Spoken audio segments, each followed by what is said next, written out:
በስመ አብ ወወልድ ወመንፈስ ቅዱስ አሐዱ አምላክ አሜን። ሰኔ 4 ቀን ቅድስት ሶፊያ ትታሰባለች።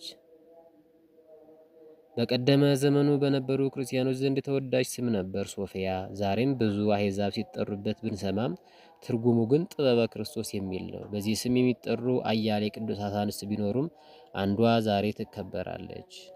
ቅድስት ሶፊያ ተጋዳሊት። ቅድስቷ የተወለደችው በምስራቅ ሮም ግዛት ውስጥ በ3ኛው መቶ ክፍለ ዘመን ነው። ዘመኑ የጭንቅ የመከራ በመሆኑ ሕዝቡ በስደት ይኖር ነበር።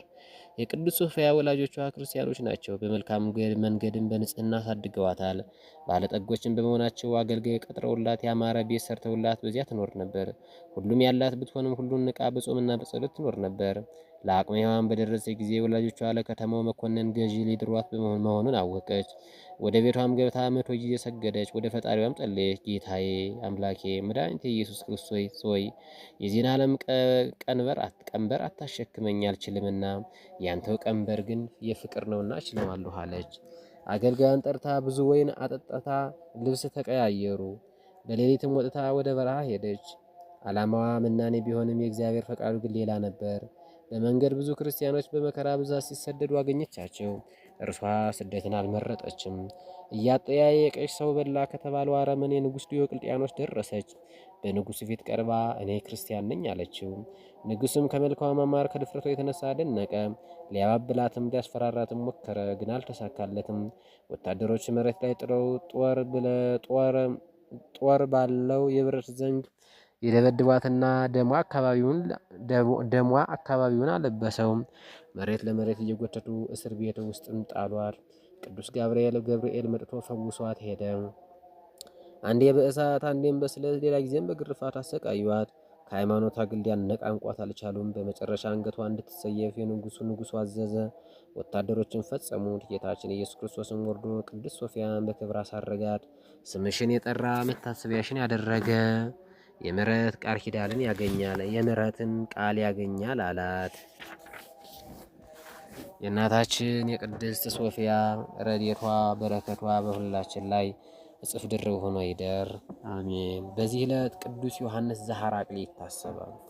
ቅዱስ የነበረው በተመሳሳይ በዘመነ ሰማዕታት ነው። አባቱ ዘካርያስ እናቱ ደግሞ ኤልሳቤጥ እሱም ደግሞ ቅዱስ ዮሐንስ ይባላል። የሚገርመው መንፈሳዊ ግጥጥሞች ነው። የቅዱስ ወዳጆች የሀገር ሐራቅሊ አስተዳዳሪዎች ሲሆኑ የተመሰከረላቸው ደጎች ነበሩ። ዘካርያስ አርፎ ዮሐንስ በመኖሩ የተቀመጠው ገና በ20 ዓመቱ ነበር። በወቅቱ ከሁለቱ አንዱን መምረጥ ነበረበት። አንደኛ ለጣዖት ሰግዶ በምድራዊ ክብሩ መቀጠል፣ ሁለተኛ ደግሞ በክርስትናው መሞት ነው። ቅዱስ ዮሐንስ ግን ልቡ በፍቅረ ክርስቶስ የተሞላ ነውና ሁለት ከባባድ ነገሮችን ፈጸመ። በመጀመሪያ በአካባቢ ያሉ ጣዖት ቤቶችን አወደመ። ቀጥሎ ወደ ንጉሥ ሄዶ በመኳንንቱ ፊት ክርስቶስን የተወክ ሰነፍ ብሎ ገሰጸው። ከዚህ በኋላ በቅዱስ ላይ የተፈራው መከራ የሚነገር አይደለም፣ የተሰራው መከራ የሚነገር አይደለም። ያላደረጉት ነገር አልነበረም። እሳቱ፣ ስለቱ፣ ሰይፉ፣ መንከራከሩ ከሁሉ የከፋው ግን ቆዳውን ገፈው በእሳት ጠብሰውታል። እርሱ ግን ስለ ሃይማኖቱ ይህን ሁሉ ታግሶ በዚች ቀን አንገቱን ተጸይፏል። አምላካችን እግዚአብሔር ግፋ ሰማዕታትን አስቦ እኛን ከሚመጣው መከራ ሁሉ ይሰውረን፣ ከበረከታቸውም ይክፈለን። ሰኔ 4 ቀን ቅድስት ሶፊያ ተጋዳሊት ወሰማዕት፣ ቅዱስ ዮሐንስ ዘሐራቅሊ ሰማዕት፣ ቅዱስ ሳኑሲ ሰማዕት፣ ቅድስት ማርታ ሰማዕት፣ ቅድስት ማርያ ሰማዕት፣ ቅዱስ አርቃዲዮስና ባልንጀሮቹ ሰማዕታት፣ ቅዱስ አሞን ሰማዕት ይታሰባሉ። እንግዲህ አትፍሯቸው፣ የማይገለጥ የተከደነ የማይታወቅ የተሰወረ ምንም የለምና። በጨለማ የሚነግራችሁን በብርሃን ተናገሩ፣ በጆሮ የምትሰሙትን በሰገነት ላይ ስበኩ። ስጋንም የሚገድሉትን ነፍስን ግን መግደል የማይቻላቸውን አትፍሩ። ይልቅስ ነፍስንም ስጋንም በገሃነም ሊያጠፋ የሚችለውን ፍሩ። የቅዱስ ማቴዎስ ወንጌል ምዕራፍ 10 ከቁጥር 26። ሰላም ለኑሲስ ወለህቱ ማርያ ለአረዩ መዊተ በእንተ ክርስቶስ የንያም መፍቀሪ ተጸሎት ድንግል ሰማዕት አልፋ ሶፊያም ዮሐንስ ዘተቀትለ